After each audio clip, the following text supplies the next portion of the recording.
ऐसे 5वां दिन होती था 6वां दिन सुबह माई खाना खाते में हमें बोली दोपहर में फिर खाना खा रहे थे तो सब बैठे तो बोली महाराज हमारे थे भाई की कथा पंडित जी इतनी अच्छी गाना गाते कि औरतें नच जाती थी और बिकट नची और हमारे थे तो इतना बढ़िया कि पंडित जी तक खा उठा के नचन लगी जो बोली वे माई रोटी का सो ऐसे का आज में नच जाए आदमी अब बोलो कितनी भी वक्त कहलाई कि हम रोटी का बेसुरो गा रहे जैसे आप हमने पे गा रहे तो हमने कोनो बुरे गाए आप ही बताओ कोनो बेसुरे गाए अच्छे नहीं गाए अच्छे गाए तो ऐसे हम होते गाए तो इन चीज़ों हाँ अच्छो ना समझो फिल्मी गाते डांस कराते जो सब नाटक हो तो वे मानती तो बोले हम आए थे ऐसी भाई थी पंडित जी यहाँ लेके और नचत नहीं सो हमने उन्हें सुना हमने कि सुना माई जोन वे वो थे पंडित जी यहाँ लेके नचत नहीं हो जोन वे डांस करत रही कथा में तो जो सब मचा रही हो जो गाना हो रहे सुबह भेड़ गया दसाना नंबर 1 की नहीं है तो कुलक्षण का हो जाता बेसरनी कुलक्षण यहाँ थी तो नंबर 1 को कुलक्षी पंडित है तो जो वो टांगा का हो पंडित चुका हुआ कि तो हाथों का जो लोग ने ले अलावा न चल रही एक तो सो हाथों का सुमाई ऐसे ही रह गई मेरी जात बात सही कि हमने की गप ना मारे गए भाग जाओ तुम ये तो कहे आई जाओ हमने कह रहे थे और वास्तव में नहीं होना चाहिए आप बुरा मत मानना एक जगह पंडित जी ने सोची कि आजकल हैया जी को जन्म है सो एक लड़का सजाओ वहाँ पे राधा मुकुट अच्छा जो औरत अच्छी दिखा सो पंडित जी वही को लड़का सजाओ वहाँ लगेगा जब इतनी अच्छी है तो लगेगा को अच्छा और फिर नहीं लगेगा देखो कहता है तुम्हारा लोग वो है भाग्या के दिन नू सुबह को भाग्या ले आइए तो रात के सजाते बढ़िया कन्हैया जी बने अब जब नाटक का करने जब नौटंकी क्योंकि कथा नौटंकी का विषय थोड़ी है ओ इतना बड़ी होला सो हमारा भाई क्या है हमारा भाई क्या जो सजा लो आज जरा उलाय का की मम्मी और उसकी फेरे हाँ कि मोह हीरा आशा जगह वो कन्हैया बन गो तो भैया पंडित जी ने सजवावला कहा कन्हैया जी को हतो जन्म भागवत में चौथे दिन की कथा और सूपा में भल लो अब फिर परीक्षा ऐसा ठीक नहीं लाल की भाई बाबा नंद की और लड़का ने कर दे क्रिया हाँ और क्रिया करी सो सूपा में हाथों टोका सो फूट करो और फूट करो सो पाइप छटके मुँह पे होने लगा उनसे फेरे मड़वा कैसी है दिक्कत से मैंने किले बचवा ले भाग कल लेना था जा तो हो नहीं है दशा बोलो काय में रही ना लड़का भाई लड़का को ठिकाना है कि कभी का कह दी बोलो काय हम वहाँ लादे फैले ऊपर खोपड़ी के फिर वो पूरे का है हाँ फिर स्नान करे कि फिर सोते भाई तो माताओं कम अगाजा कथा हो कोनो पंडित कथा माचे यहाँ आए और चिकू जो ये सोरा वाला कहे सो कहे जो नहीं होने पैसा खर्च करे कथा सुनाओ हमें तो चुप ज्ञान दो मुश्किल में तो समय मिला कथा को तुम इसमें गाने दे किसको में क्या है तो ऐसा नहीं माताओं आज तक की जितनी भी मेरी कथाएं हुई मैंने कभी कोई श्रृंगार रूप नहीं सजवाया न सजने दिया जहाँ तक मेरी चली क्योंकि कथा नाटक का विषय यदि यही आपको देखना है रुक्मणी जी बनाने राधा अब तो इतना नाटक के सुदामा चरित्र में एक का सुदामा बना दो बूढ़ो सुदामा धाय दो तभी बूढ़े हाथी का पढ़ो तो पहले भाग बच्ची अभी न कच्चा ले वो पूरी जनता में घूम रहा हो और पंडित जी कह रहे जो सुदामा जी को दान देगा वो गरीब नहीं होगा सो वहाँ से भल्ले आए डोली और पंडित जी ने बहुत पढ़वाई के दायरे जी में गए पंडित नहीं खुश हो गया जो मचो क्यों कर रहे ये नाटक बामन भगवान बना दिए एक छट्टा पकड़ा दो हर को लाएगा और जनता में वो फिर डोली ले कमंडल पैसा मांगा क्या है यार ये कथा थोड़ी है ये तो तुमने धंधा बना दिया हम इसके सब खिलाफ हैं चाहे कोई भी हो कोई भी वक्ता हो और जो ऐसा करवाते हैं श्रोता हम उनसे भी खुश भी रहते हैं ये तो तुम धर्माभास कर रहे हैं यदि यही नाटक लिखना है तो रासलीला बुक करो आपने 1 लाख रुपया कथा में खर्च करे तो 1 लाख में तो वहाँ से 1 लाख सवा लाख में रामलीला आ जाएगा तो कृष्ण लीला बुला लो सब कृष्ण लीला देख लो और रामलीला करवाना हो तो रामलीला तो वो खेलने का विषय है अब रामलीला वाले से कहो कि प्रवचन सुनाओ तो वो नहीं सुना पाएगा और प्रवचन वाले से कहो कि तुम रामलीला दिखाओ तो रामलीला दिखाएगा तो कथा का सुनाएगा है ना ऐसा नहीं करना है कभी हमारा इसलिए निष्ठा से कथा सुनो तो बताओ हम कहाँ सुना रहे थे भागवत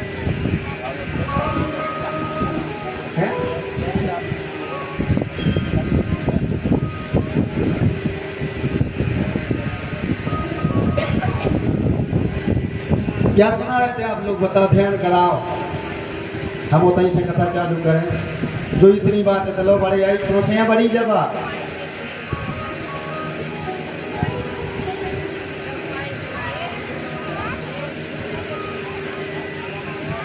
क्या जो कातरा हमें आपको सुनाती नहीं है कि आपका दिशा निर्देशन करें।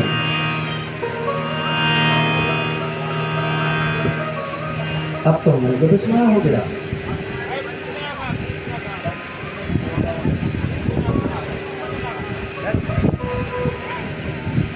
देखो तो जे कलाकार जे तो वह हमें पटके दे बता साता में बता चाहिए सही होगी। बूढ़े हो गए कथा सुना और रोज सुनते है तो भी हमें बात कर रहा है। हमें भटका दो तुम जय हो गोपाल जी सुधार इनकी बुद्धि।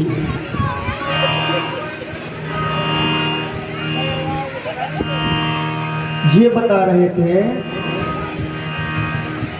कि कंस अपनी बहन को समझाने लगा कि बहन शायद इनके भाग में ऐसा ही लिखा हो, मेरे ही हाथ से लिखा हो इनकी मौत। यही बता ठीक है ना, यही बता रहे थे। इसलिए हे बहन आप बिल्कुल लगेगी जो तुम्हारे पुत्र मेरे द्वारा मारे गए शायद इनका मरण मेरे ही हाथ से लिखा हो। तुम विधाता की लेखनी को कौन बता सकता है? तो ये बिल्कुल माताओं अटल है कि हर व्यक्ति की मौत हो सकता है कि हम जिस पुत्र को जन्म देगा उसी पुत्र के द्वारा हमारा मरण। हाँ? हमारे गांव में एक बप्पा नाती ने 100 टुकड़ा करे। अब बोलो वो बप्पा ने हल्के से खिलाफ जे बेचारे हाँ 25 साल को होगा लड़का नाती और ऐसा रस बिगड़ो कि बप्पा हाँ तालाब पे 100 टुकड़ा में कह दो एक चिड़िया में पूरा बप्पा हो। तो बोलो बप्पा की मौत लो नाती से नहीं थी, कुछ नहीं हुआ, क्या होगा? तो हमारा पता नहीं है कि हमारा शत्रु कौन बनेगा, हमारी मौत कैसे होगी, किस प्रकार से होगी, किस घटना से होगी। तो अब वो तो अपन को मन भरना है। जब घटना घट जाती है तो अपन यही कहते हैं कि शायद ऐसा ही होना होगा। तो ये तो बिल्कुल सही बात है कि होगा वही जो भगवान जी ने लिखा होगा। तो कहने लगा, अब ज्ञानी बन के समझाने लगा। तो जो तुम आज ज्ञान देने लगे, अब ये ध्यान देना, हमारा मतलब ये है कथा बहुत गौर से सुनना। जो ज्ञान तुम आज देने लगे यही ज्ञान उस दिन ले लेते। भले आकाशवाणी हुई कि देवकी के 8वें पुत्र से तुम्हारी मौत होगी, तो उस दिन ज्ञान ले लेते कि होने दो, अगर ऐसा ही लिखा होगा उसके पुत्र से हमारी मौत होगी तो हो जाने, एक दिन तो हमें मरना ही है। तो क्यों तुम अपनी मौत को बचाने के चक्कर में 6 बच्चों को और मारा तुमने? उस दिन नहीं ज्ञान आया, आज ज्ञान आ गया कि शायद ऐसा इनके नसीब में लिखा हो इनकी मौत की। ऐसा ही होता है माताओं। इस विषय में रामचरितमानस में भगवान शंकर कहते हैं ये कि बोले बेहस महेश तब ज्ञानी मूढ़ न कोई। ना तो कोई माताओं ज्ञानी है इस धरती और ना कोई मूर्ख है। आप भी सुनना, ना कोई ज्ञानी है ना कोई मूर्ख है। फिर देखने में तो आता है कि ये बड़ी मूर्खता कर है ना। तो ये क्या है? कोई मूर्खता करता है, कोई ज्ञान देता है, ये क्या है? तो इस विषय में स्वयं भगवान शंकर कहते हैं, बोले बेहस महेश तब ज्ञानी मूढ़ न कोई। जही जब रघुपति करहि जसो सो तस तेहि क्षण होय। भगवान कब किसको मूर्ख बना दें और कब किस मूर्ख को ज्ञानी बना दें, इसमें भगवान की ही इच्छा है। आप भगवान की इच्छा मान करके जिंदगी बिताएं, क्योंकि कभी कभी आता है कि देखो तो जितना कर रहा है तो वो पहले नहीं करते थे अब करने लगे, अब मूर्खता करने लगे। पहले तो अच्छे थे या पहले बहुत मूर्ख थे अब अच्छे हो। तो ये भगवान की कृपा है। भाई जागो प्रभु दारुण दुख देहि ताकि मति पेले हर नहीं। अगर उनके साथ दुख लिखा है या उनके साथ बुरा होना है तो निश्चित वो बुरे मार्ग पे जाएंगे। तो कितना ही प्रयत्न करना उसे अच्छे मार्ग पे लाने का, पर उसकी मति वैसी हो चुकी, क्योंकि तुलसी जस भवित पिता तैसे ही मिले सहाय। आप न आवे ताहे पे ताहे तहाँ ले जाए। होनहार वैसे ही रच देगी। आपका गलत जगह पे अगर जाना हो रहा है तो ये आप विवश हैं। किससे? क्योंकि आपके बुरे दिन आ चुके हैं, इसलिए आपको मार्ग पर जाने लगे। तुलसी जस भवितव्यता तैसे ही मिले सहाय। आप न आवे ताहे पे, वो आपके यहाँ नहीं आएगी, होंगी वो आपको वहाँ ले जाएगी, आपका अनिष्ट होगा, आप अपयश के भागी बनेंगे। तो जिसके साथ जो घटना घटनी होती है वो होके रहती है। इसीलिए एक गीत है कि इस संसार की गतिविधियों पर, इस संसार की गतिविधियों पर नहीं अधिकार किसी का है, और जिसको हम परमात्मा कहते ये सब खेल उसी का है। जिसको हम परमात्मा कहते ये सब खेल उसी का है।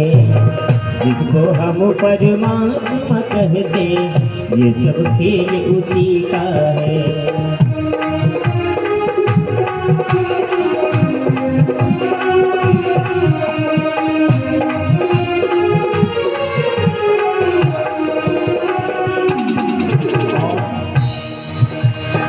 इस संसार की गतिविधियों पर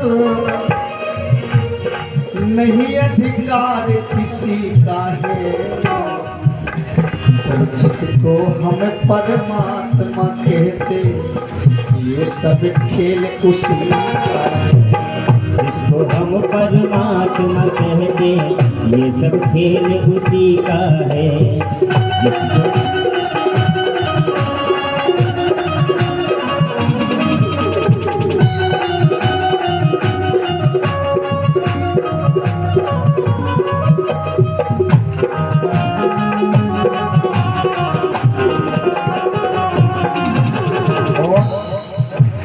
क्षण भर को भी नहीं छोड़ता, सदा हमारे साथ में है, और काया की श्वासा डोरी का तार उसी के हाथ में है। तार उसी के हाथ में है, तार उसी के हाथ में है, तार उसी के हाथ में है।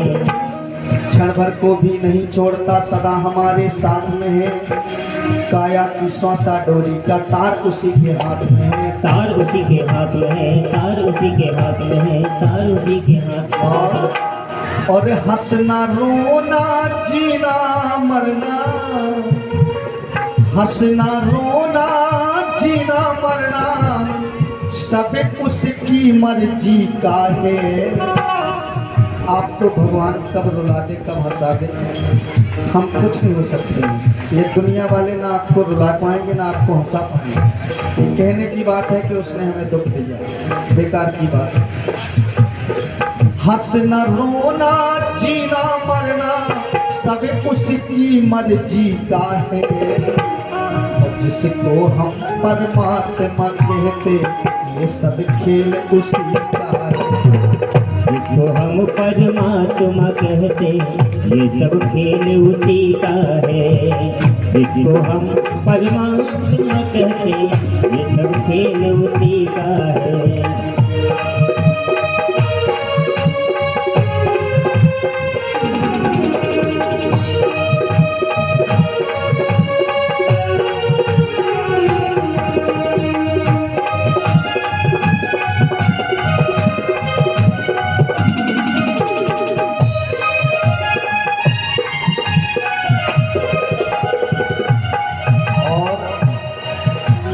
निर्धन धनी धनी हो निर्धन, कब एक निर्धन धनवान हो जाए, कब एक धनवान निर्धन हो जाए। निर्धन धनी धनी हो निर्धन ज्ञानी मूढ़ मूर्ख ज्ञानी, और सब कुछ अदल बदल देने में कोई नहीं उसकी सारी। कोई नहीं उसकी सारी, कोई नहीं उसकी सारी, कोई नहीं उसकी सारी। और समझदार भी समझ सके ना, समझ समझदार भी समझ सके ना, ऐसा अजब तरीका है। किसका? भगवान का। समझदार भी समझ सके ना, ऐसा अजब तरीका है। और जिसको हम परमात्मा कहते, ये सब खेल उसी का है। जिसको हम परमात्मा कहते, ये सब खेल उसी का है। जिसको हम परमात्मा कहते, ये सब खेल उसी का है।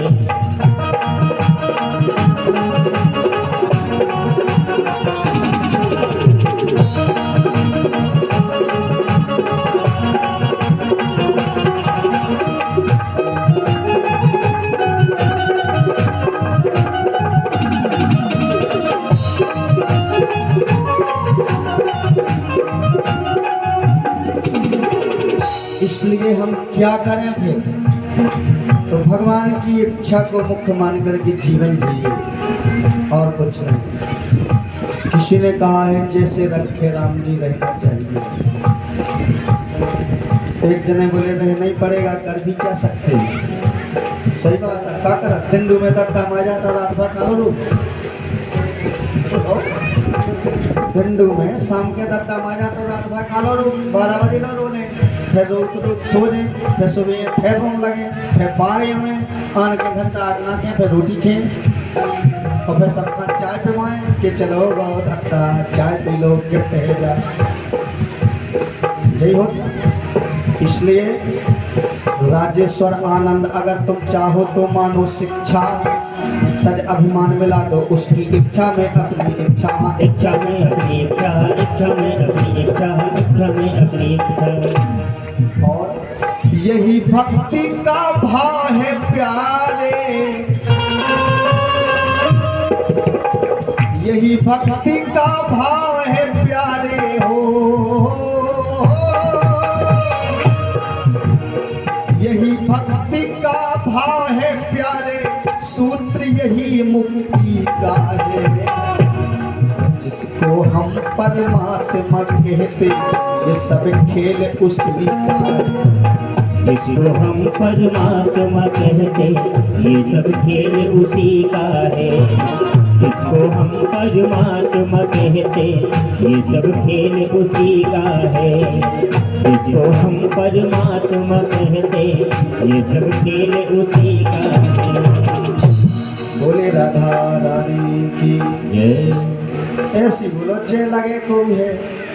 हाँ, इतने बेला सबकी आवाज इतनी तो पहुंच ही जाए कि कम से कम जब पहले यही सुन ले तो कथा हो रही नहीं। बोलो राधा रानी की जय। धन्यवाद।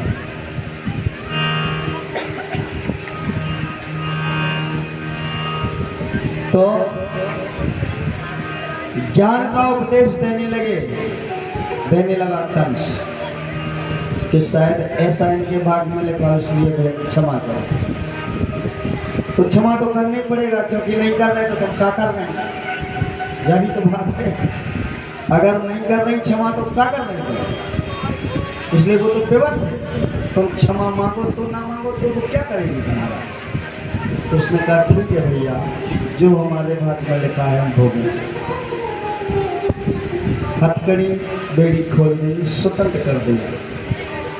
इसके बाद कंस वहां से अपने राजमहलों में गया। सुबह हुआ, सुबह उसने अपने मंत्रिमंडल को एकत्रित किया, एक सभा लगाई और उसने संपूर्ण मंत्रिमंडल के समक्ष यह बात रखी कि रात्रि में एक ऐसी घटना घटी। बेटी हुई, बेटा तो नहीं हुआ। हमारी बहन रोकती भी रही, निवेदन करती रही, पर पता नहीं हमारे हृदय में क्या हुआ। हमने उसके हाथ से उस बेटी को छुड़ाया और चट्टान पर पछाड़ लगाई कि वो आकाश में छूट कर चली गई। वो तो देवी थी। उसने आकाशवाणी करके ये भी बताया कि अरे दुष्ट, तेरा मारने वाला तो जहाँ कहीं पैदा भी हो चुका है। आप बताओ क्या करना चाहिए? मेरा मारने वाला तो इस भूमि पर कहीं ना कहीं पैदा ही हो चुका है। तो जैसा राजा वैसी प्रजा, जैसा राजा वैसी प्रजा होगी। तो प्रजा भी कम थोड़ी थी। प्रजा बोली महाराज क्यों चिंता करते हो,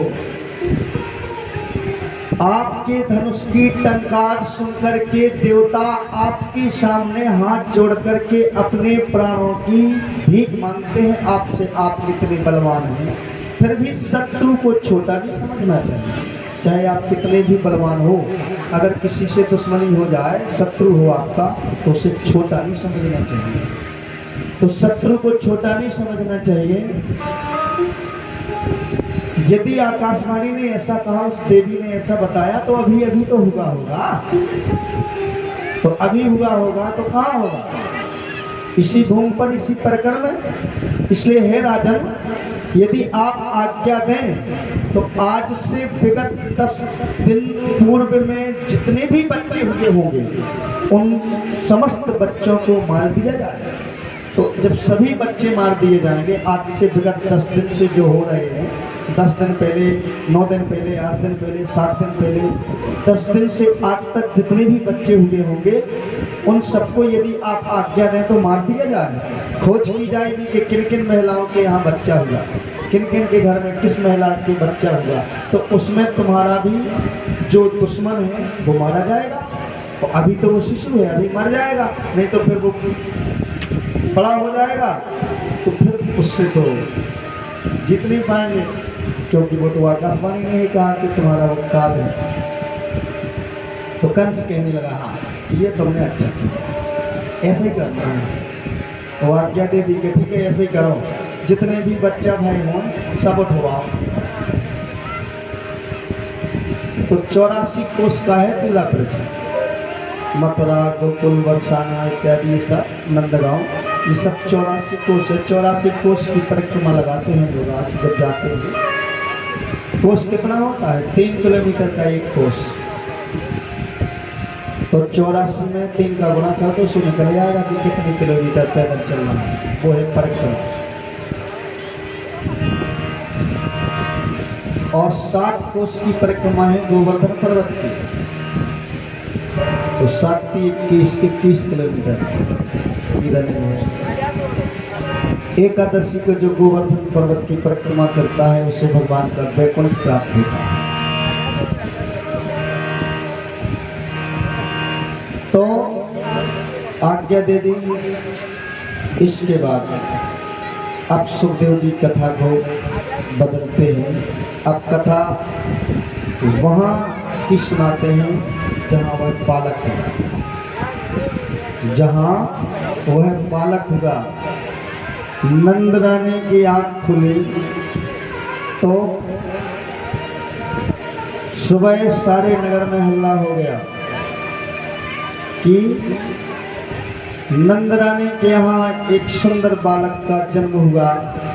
नंद जी के यहाँ सुंदर बालक का जन्म हुआ, बड़ा सुंदर है वो। तो देखने में ऐसा लगता है शायद इन आँखों ने अपनी आँख होने का फल प्राप्त कर लिया। इन नेत्रों ने नेत्र होने का गौरव प्राप्त हो गया है, जिन आँखों ने उस पुत्र को देख लिया। इतना सुंदर है। तो सारे नगर में हल्ला हो गया। तो समस्त बधिनें, रमणियाँ, ब्रजांगनाएं सुंदर सोने के थाल सजाकर, दीपक सजाकर चलती हुई, जिसका आँख लग जाता है ना। काल के बच्चा होए तो चल चढ़ा ना, फिर सोहेरेगा बा, तो सोहेरे भी भांत भांत के। अगर बिटिया हो गई तो अलग गाना, और लड़का होगा तो अलग गाना। बिटिया भाई में का गाना? खिया बिन होमई न लागे, ललन बिन सोहे रे महाराज, ललन बिन सोहे रे महाराज। खिया बिन होमई कोई न लागे ललन बिन तोहरे महाराज ललन बिन तोहरे महाराज।